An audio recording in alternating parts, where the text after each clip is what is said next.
Graças a Deus, mais uma quinta-feira para nós juntos estudarmos a palavra de Deus e crescermos na graça e no conhecimento do Senhor Jesus. Mais uma live onde nós podemos pegar a nossa Bíblia e ler aquilo que está escrito, sem acrescentar, sem diminuir.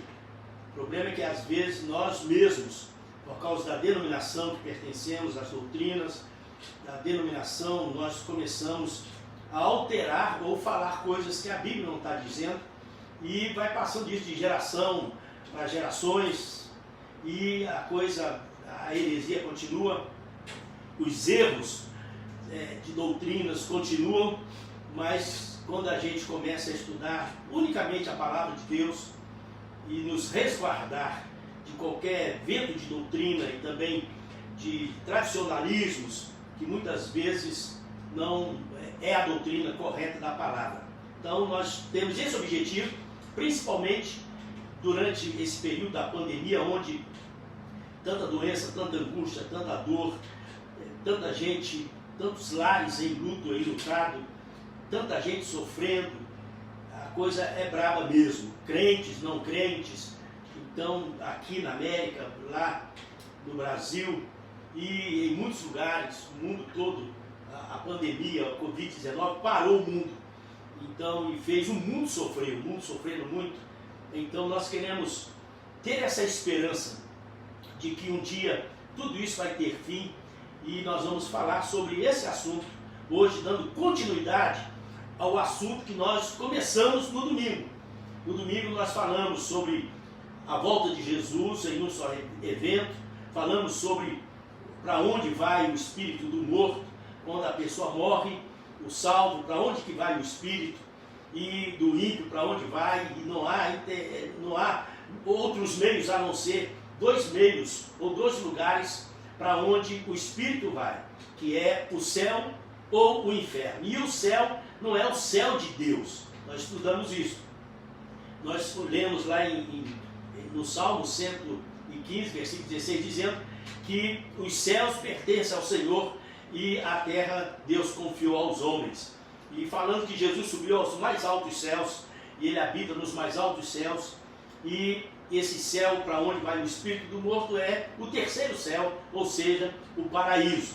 E desse paraíso, que é um lugar intermediário, a pessoa, quando Jesus voltar, o espírito sai desse terceiro céu, desse paraíso, e pega o corpo aqui, e o corpo é glorificado, é ressuscitado.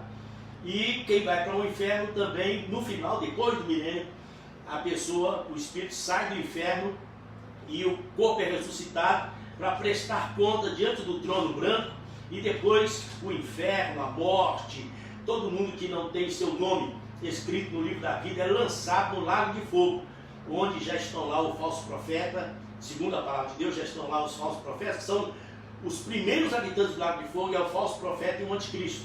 Depois Satanás também é lançado lá no lago de fogo, novos céus e nova terra, para nós reinarmos para sempre com o Senhor. Eu disse lá no final da nossa programação, no domingo, de onde que vem essa doutrina do céu? De onde que vem isso? Quem criou isso? O inário, todos os inários, seja harpa, cantor cristão, salmos e hinos, cânticos de alegria, tem muito céu na música, e nós fomos condicionados a crer nisso. E normalmente tem músicas por aí que são berrações, que a gente vai ficar voando, então a gente de branco, tocando harpa. Essa é a cena que passa na nossa cabeça sobre o céu. O céu é um lugar de todo mundo andando sobre nuvens e tal, e é difícil entender essas coisas, é mais parecido com o hospício do que céu. Mas nós estamos aqui para ler hoje a palavra de Deus, vamos ver para onde, no término de tudo, quando tudo encerrar, para onde é que nós vamos, e o título de hoje é Habitaremos na Terra. Eu vou cantar uma música, um hino, já que eu falei que o inário é que deturpou a doutrina de nós reinarmos aqui, ou habitarmos aqui na Terra. Então, de irmos para o céu, é doutrina que está emplacada nos inários. Eu quero cantar com vocês um hino, tem vários hinos que falam sobre a terra. Há um hino muito bonito também, que eu gosto muito, que fala quando lá do céu descendo para o seu Jesus voltar. Essa música está falando sobre a terra também, mas tem uma música que está no cantor cristão, está na harpa cristã, salmos e hinos, que é Eu Avisto uma Terra Feliz. Vou cantar essa música e você pode cantar comigo aí, porque é uma música conhecida.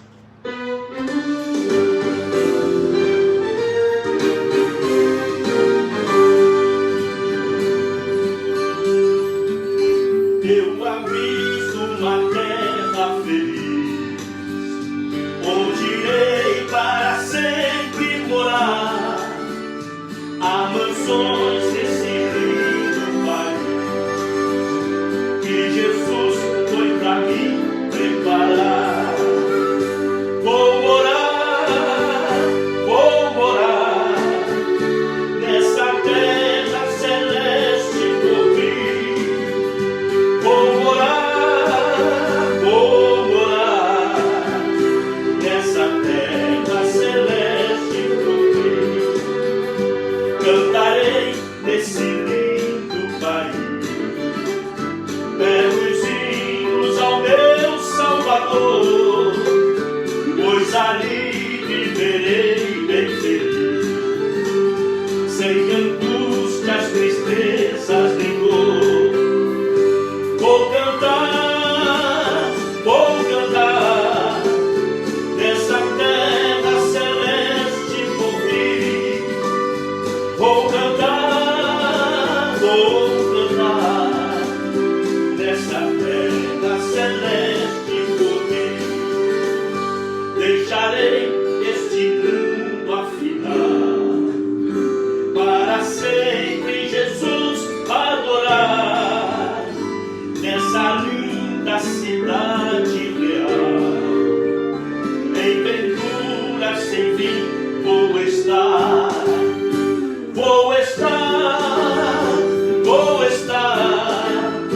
nessa terra celeste por vir. Vou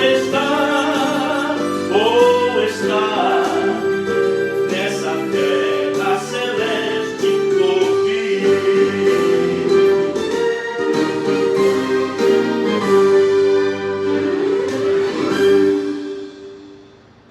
Linda orquestra. A letra eu tirei da harpa cristã, mas é muito parecido com o cantor cristão também. Queridos, vamos para a palavra de Deus.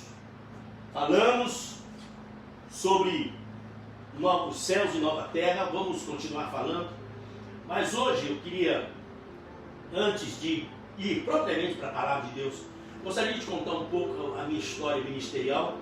Eu fui criado na Assembleia de Deus, meu pai pastor da Assembleia de Deus, eu fui ordenado na Assembleia de Deus, em São Leopoldo, no Rio Grande do Sul, em agosto, 12 de agosto de 1972. E daí por diante eu continuei algum tempo trabalhando com meu pai na Assembleia de Deus. Depois nós fomos convidados e nos transferimos, eu e meu pai, nós nos transferimos para a denominação Igreja de Deus. Igreja de Deus é uma denominação americana e que trabalha no Brasil. Não é muito grande no Brasil, mas Deus está fazendo grandes coisas também no Brasil com a Igreja de Deus. Tenho saudade, bons amigos na Igreja de Deus. E uma das coisas que aconteceu comigo lá, que eu amo e jamais vou esquecer e deixar de ser grato, foi que eu recebi uma bolsa para estudar na faculdade, no seminário. E eu estudei 3 anos naquele seminário em Goiânia e continuei sendo pastor da Igreja de Deus. Depois fui convidado e me transferi para a Igreja Missionária, ou seja, a OMS, Sociedade Missionária Oriental, uma missão americana que trabalha em 57 países, mas trabalha muito bem lá no Brasil, grandes igrejas, principalmente em Maringá, grandes igrejas no Brasil todo. E também eu sendo pastor da Igreja Missionária, que essa missão, em cada país tem um nome. Holiness, lá no Japão e na Coreia do Sul, e no Brasil se chama Igreja Missionária. E eu também ganhei uma bolsa, já que eu queria estudar, e ganhei uma bolsa também de estudo para estudar e pastorear ao mesmo tempo em Londrina, no ISBEL, Faculdade Teológica do ISBEL, e pastoreei o Jardim Bandeirantes, a Igreja Missionária. Depois eu mudei para Campinas, na Igreja Missionária, e depois eu vim para cá no ano de 93. Estou aqui até hoje pastoreando duas igrejas, uma em New Jersey e outra aqui na Pensilvânia. Isso é só para vocês saberem que eu fui criado numa doutrina, na Assembleia da Igreja de Deus, uma doutrina pré-tribulacionista. Então eu estudei isso, entendi isso e comecei a pregar.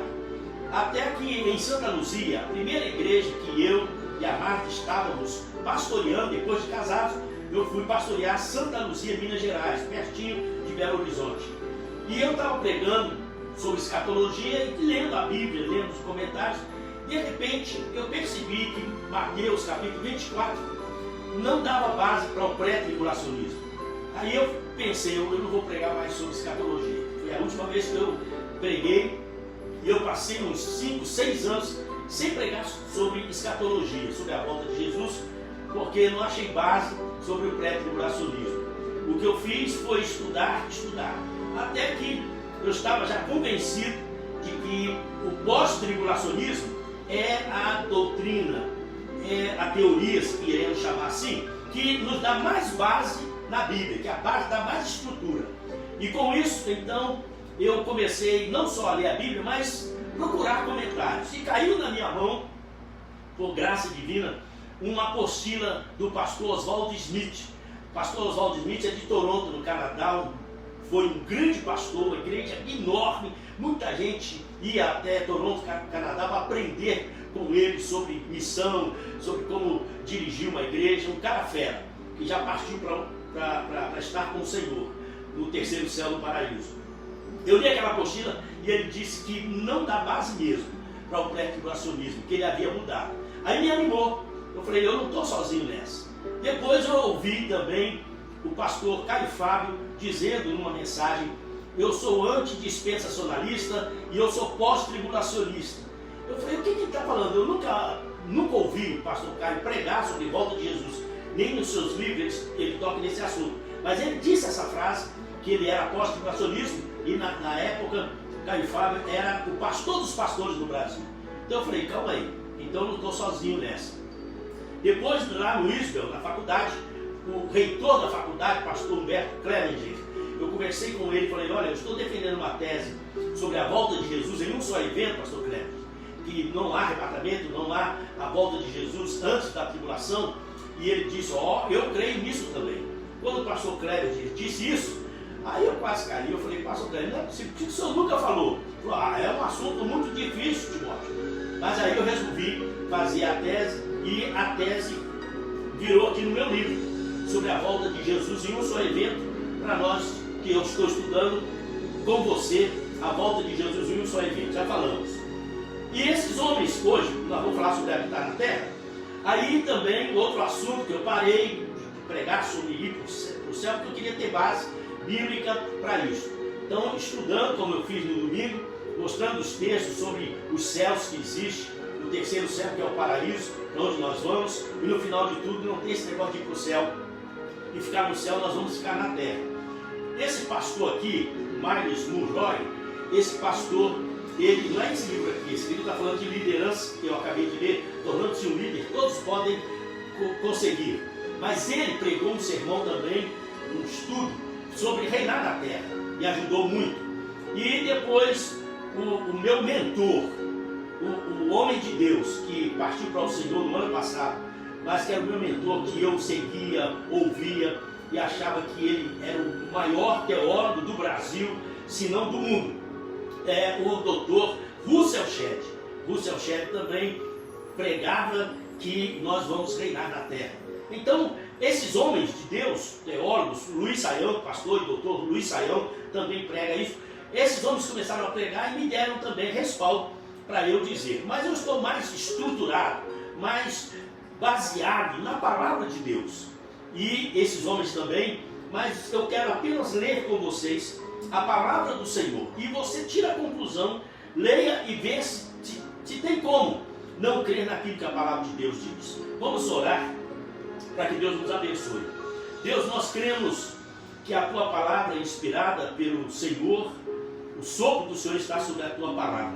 E nós, através do Espírito Santo, podemos ter também este sopro na nossa vida, nos iluminando, nos inspirando, e nós cremos na inerência da tua palavra, nós cremos que a tua palavra é verdadeira, toda era de Gênesis a Apocalipse, e nós queremos aprender com a tua palavra. Nos ajuda a manter a nossa visão, a nossa leitura, a nossa doutrina somente, exclusivamente na tua palavra. Que assim seja, em nome de Jesus. Amém.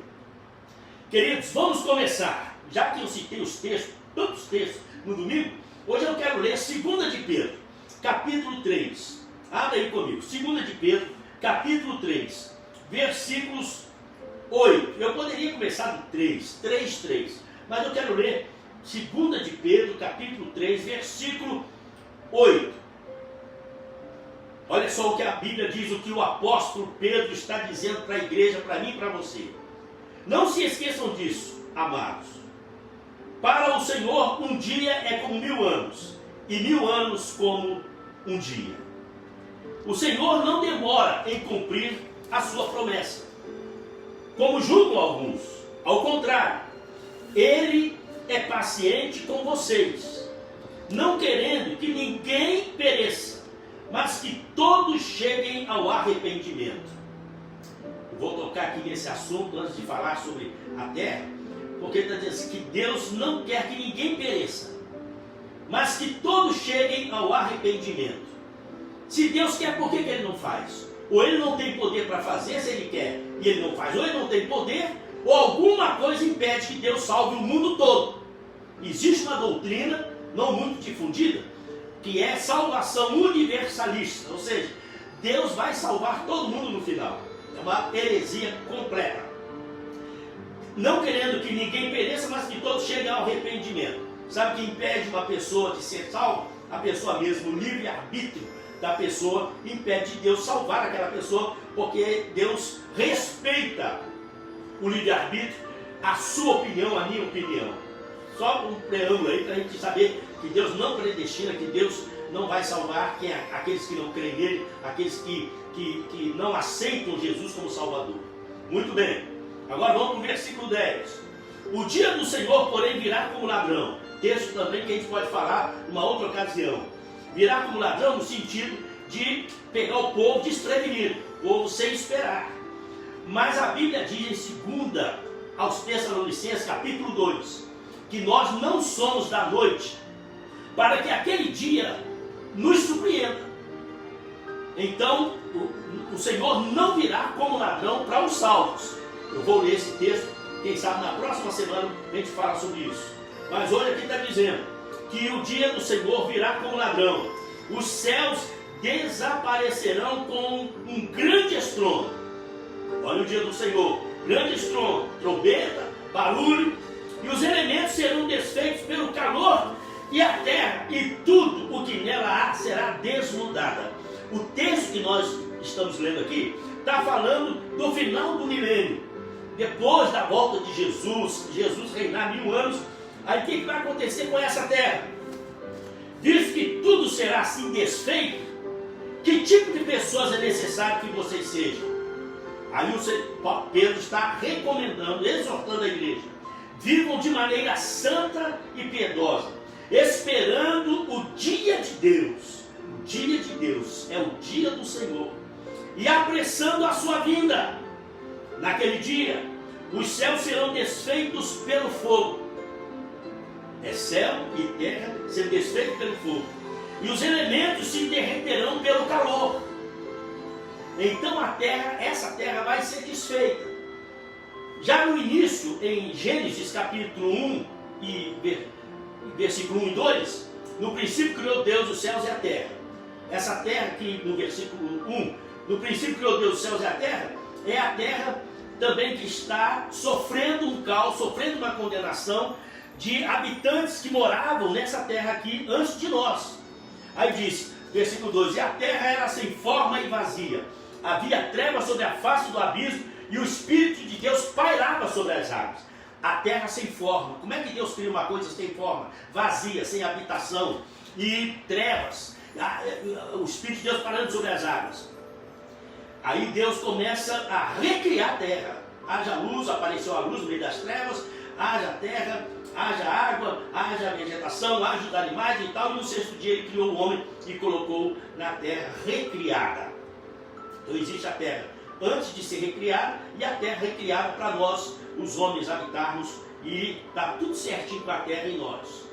Os céus dos céus pertencem ao Senhor e a terra ele confiou aos filhos dos homens, a nós. Quem é que não gosta da terra? Quem é que não gosta de uma praia? Quem é que não gosta de uma fazenda? Quem é que não gosta da beleza que existe aqui na América, no Brasil, país? Cada lugar que você vai, a beleza é fora do normal. Apesar da terra estar, como diz o apóstolo Paulo, a terra está gemendo, esperando a redenção dos filhos de Deus. Então a terra não está contente porque ela foi contaminada por causa do pecado que Adão cometeu. Adão e Eva, eles caíram e nós caímos, e o pecado entrou, a mortandade entrou, a doença entrou, espinhos, carnos, a terra ficou contaminada, contagiada completamente pelo pecado. Mas pensa bem, nós estamos atravessando um momento difícil, como eu disse aqui na abertura, de choro, de lágrimas, de luto. Que coisa terrível de não poder dar um abraço no irmão, não poder se reunir no tempo. Que coisa terrível. Imagina você, imaginamos nós, se a morte não existir, se não existir doença, se não existir pandemia, não há lugar melhor para nós do que a terra. Por isso que ninguém quer morrer, ninguém quer ir para o céu, todo mundo está querendo ficar aqui na terra. Só que do jeito que está, não está legal. E Jesus, lá em Levítico 25, diz que Jesus é o nosso parente. Estou fazendo uma analogia, porque lá diz: se você perder a terra por causa de dívida, e se você tiver um parente, um irmão ou um parente que tenha condições de pagar e resgatar a terra, vai resgatar. Jesus veio para resgatar a terra para nós. Versículo 13, agora é o texto-chave. Terra desfeita, os céus desfeitos pelo fogo, os elementos se derreterão pelo calor. Todavia, aleluia, todavia, de acordo com a sua promessa, esperamos novos céus e nova terra, onde habita justiça. Oh, queridos, Pedro já começa dizendo aqui: todavia, de acordo com a sua promessa, nós esperamos novos céus e nova terra, onde habita a justiça. Não há como fugir disso. Então, novos céus e nova terra para ficar vazio e todo mundo ir para o céu? Uma contradição, isso não tem lógica. Agora sim, né? Deixa eu ler um texto para vocês. Eu não vou nem ler, eu vou citar o texto em João capítulo 14, versículo 1 até o 3.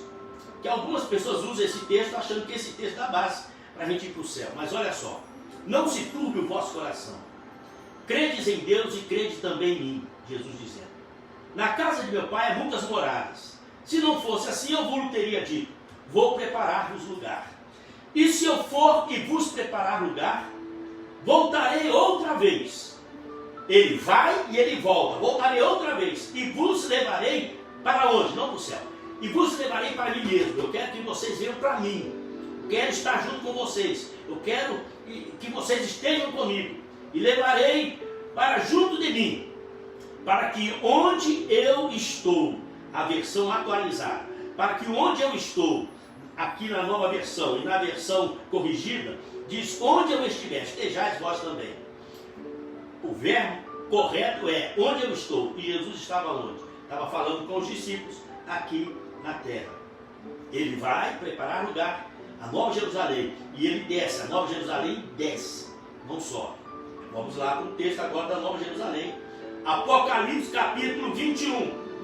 Depois do lago de fogo aqui, depois, sabe, Satanás amarrado, jogado no lago de fogo, os mortos sendo julgados no trono branco. Aí aparecem os últimos capítulos do Apocalipse 21 e 22, que fala sobre a Nova Jerusalém. Olha só o que João está vendo no final de tudo. Então vi novos céus e nova terra, pois o primeiro céu e a primeira terra tinham passado. Pedro falou lá atrás: fogo destruiu os céus e a terra, e o mar já não existia. Ele vê, João está vendo novos céus e nova terra. Para quê? Para ficar vazio? E o povo no céu? Agora vê o versículo 2. Vi a cidade santa, a nova Jerusalém, que descia dos céus. Queridos, presta atenção. Vi a santa cidade, a nova Jerusalém, que descia dos céus da parte de Deus, preparada, ele foi preparada como uma noiva, adornada para o seu marido. Ouvi uma forte voz que vinha do trono e dizia: agora, olha só o que a voz está dizendo, agora o tabernáculo de Deus, quer dizer, morada de Deus, está com os homens. Agora a nova Jerusalém é o tabernáculo de Deus que desce para estar com os homens. O tabernáculo de Deus está com os homens, com os quais ele viverá. Eles serão os seus povos, o próprio Deus estará com eles e será o seu Deus. Deus enxugará, que coisa, ele enxugará dos seus olhos toda lágrima. Não haverá mais morte, nem tristeza, nem choro, nem dor, pois a antiga ordem já passou. Aleluia por esse texto aqui. Acabou a lágrima, a dor, a morte, a tristeza, acaba tudo. Novos céus, nova terra, a nova Jerusalém desce. É a capital, a nova Jerusalém é a capital dos novos céus e nova terra. Se vai ser lá em Jerusalém mesmo, eu não sei, eu só sei que a nova Jerusalém está vindo. Novos céus é a nossa habitação. Nós vamos viver nessa terra porque Deus não perdeu a terra para o diabo. O diabo foi lá, seduziu Adão e Eva, eles caíram e a terra foi contaminada. Aí Deus agora não tem mais o que fazer. Deus falou: perdi a terra para o diabo, vou levar o pessoal para o céu e vou deixar o diabo tomar conta da terra. Irmãos, não é assim não. O diabo vai ser expulso, vai ser lançado no lago de fogo. Depois que ele é lançado no lago de fogo, a Bíblia diz no capítulo 21, e vi novos céus e nova terra. Deus está recriando novamente a terra. E a nova Jerusalém está descendo, é a capital. A medição que está aqui no capítulo 21 e 22 da Nova Jerusalém, a Nova Jerusalém é mais ou menos, estou dizendo mais ou menos, do tamanho dos Estados Unidos. A Nova Jerusalém é mais ou menos do tamanho do Brasil, a cidade. E novos céus e nova terra. E nós vamos reinar com o Senhor, vamos habitar na terra. Você brasileiro, se quer ficar no Brasil, você fica no Brasil. Se eu quero ficar na América, eu fico na América. Você pode viver aonde você quiser, não vai ter mais morte, nem doença, nem nada. Mas como em Adão, quando Deus criou a terra e deu para Adão, diz: cuida da terra, lava a terra. Adão não tinha morte, não tinha dor, não tinha nada, cuidando da terra. Deus está prometendo isso novamente para nós, porque Deus não perdeu a terra para o diabo. O diabo sim, é que está expulso da terra. Você sabia que o diabo não pode, ele literalmente, pisar na terra. Ele fica nos ares com seus demônios, são potestades do ar, nos ares. Agora, ele para entrar na terra, pisar na terra, fazer alguma coisa aqui na terra, sabe o que o diabo tem que fazer? Ele tem que usar um corpo. Ele usou a serpente lá no jardim do Éden, ele usa as pessoas na macumbaria, na feitiçaria, entra nos corpos das pessoas, possessão, demoníacas, que Jesus expulsou muito, e nós temos autoridade para expulsar também essas possessões demoníacas. Lembra da manada de porcos? Aquele gadareno dizendo: Senhor Jesus, Filho de Deus, que temos nós contigo? Não nos mande para o abismo final, não nos mande para o abismo, mas nos mande para aquela manada de porcos. Permita que a gente vá para lá. E o Senhor Jesus permitiu: vá. E os demônios entraram nos porcos, e os porcos caíram no espinhadeiro e morreram. Foi uma confusão. Os donos dos porcos vieram em cima de Jesus, e você sabe a história. Tem que entrar em porco, tem que entrar em homem. Não pode agir aqui, sabe por quê? Porque essa terra, Deus, Jesus está comprando para nós, recriou para nós, mesmo em pecado. O Senhor ainda está no controle da terra. A terra é nossa no nome do Senhor. Eu vou continuar. Versículo 5. Aquele que estava sentado no trono disse, Jesus, aquele que estava sentado no trono disse: estou fazendo nova todas as coisas. Eu estou recriando e fazendo nova todas as coisas. Céus, novos céus e nova terra. E acrescentou: escreva isso aí, João, pois estas palavras são verdadeiras e dignas de confiança. Eu confio. Eu confio na palavra de Deus literalmente. Disse mais ainda, João falando. O que é que Jesus disse? Está feito.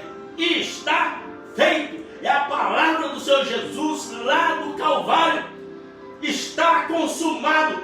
Jesus consumou tudo. Queridos, nós recebemos salvação consumada em Cristo, recebemos santificação, recebemos tudo, é o pacote, a história do pacote que eu prego, justificação, regeneração, salvação, tudo completo, pacote completo.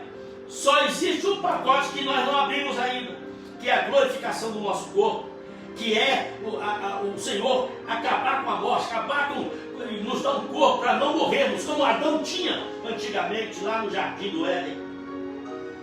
Satanás perdeu. Ezequiel capítulo 28 fala sobre isso.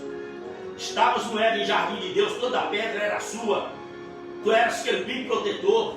Mas quando houve maldade no seu coração, você caiu. A terra foi contaminada e ficou num caos por causa da rebeldia de Satanás. Jesus veio e restaurou a terra. Ele é o Criador de todas as coisas. Agora o diabo entrou novamente, o Senhor vai restaurar, porque não perde para o diabo. Está feito. Eu sou o alfa e o ômega, aleluia. O princípio e o fim. E quem tiver sede darei de beber, gratuitamente, salvação pela graça, pela fé, gratuitamente, da fonte da água da vida. O vencedor herdará tudo isso, e eu serei o seu Deus, e ele será o meu filho.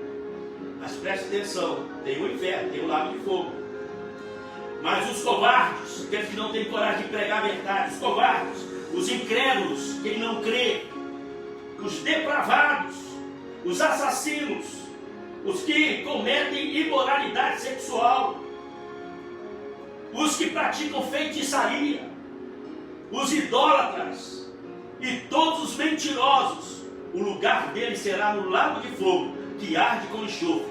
Esta é a segunda morte.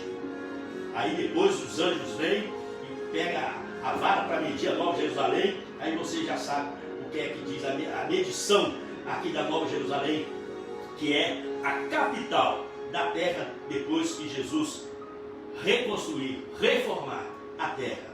Pega fogo, ou ele vai fazer, assim como havia trevas sobre a face do abismo, o Espírito de Deus pairava sobre as águas, e o Senhor recriou a terra, agora a terra em fogo. Eu não sei se ele vai fazer isso da própria terra, ou se ele vai fazer novos céus, nova terra, aqui vai ser tudo desfeito. Aí é como você quiser interpretar. Mas aí João viu novos céus e nova terra, e a Nova Jerusalém que desce dos céus. Bonito, né? Mas eu tenho mais um texto aqui para ler. Salmo 37. A Bíblia toda no Antigo Testamento está cheia de novos céus e nova terra. Mas eu quero ler com vocês. Leia, abra a Bíblia comigo. Salmo 37. Um salmo legal demais. Mas no Salmo 37 aparece 6 vezes. Poderia ler muitos outros. 6 vezes habitar na terra. E sempre dizendo para o povo de Deus habitar na terra.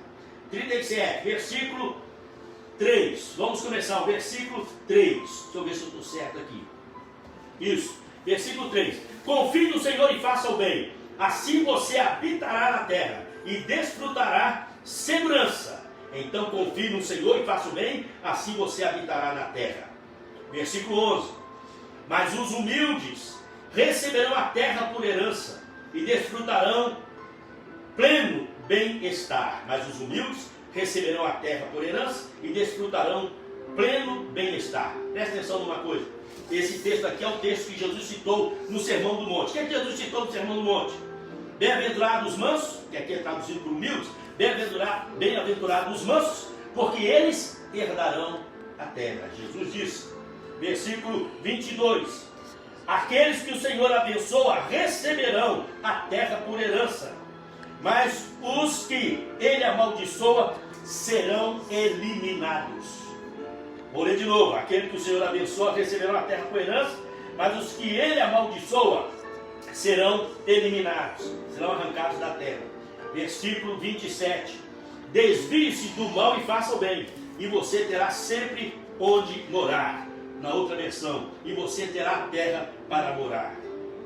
Aí depois diz, versículo 28, pois o Senhor ama quem pratica a justiça, e não abandonará os seus fiéis, para sempre serão protegidos, mas a descendência dos ímpios será eliminada. Os justos, 29, os justos herdarão a terra, e nela habitarão para sempre. Vou ler de novo. Os justos herdarão a terra, e nela habitarão para sempre. Lá embaixo, 34. Espere no Senhor, e siga a sua vontade. Ele o exaltará, dando-lhe a terra por herança. Quando os ímpios foram eliminados, você o verá. Vou ler de novo. Espere no Senhor, e siga a sua vontade.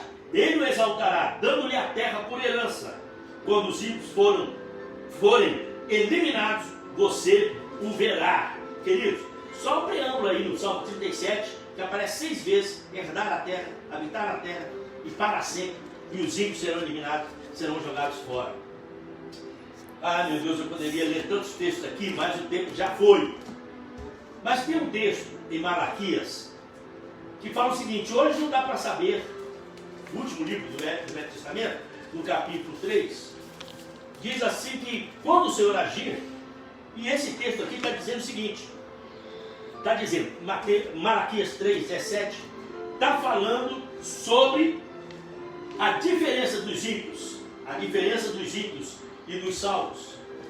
No dia em que eu agir, diz o Senhor dos exércitos, eles serão o meu tesouro pessoal. Eu terei compaixão deles como um pai tem compaixão dos seus filhos que lhe obedecem. Então vocês verão novamente a diferença entre o justo e o ímpio, entre os que servem a Deus e os que não servem a Deus.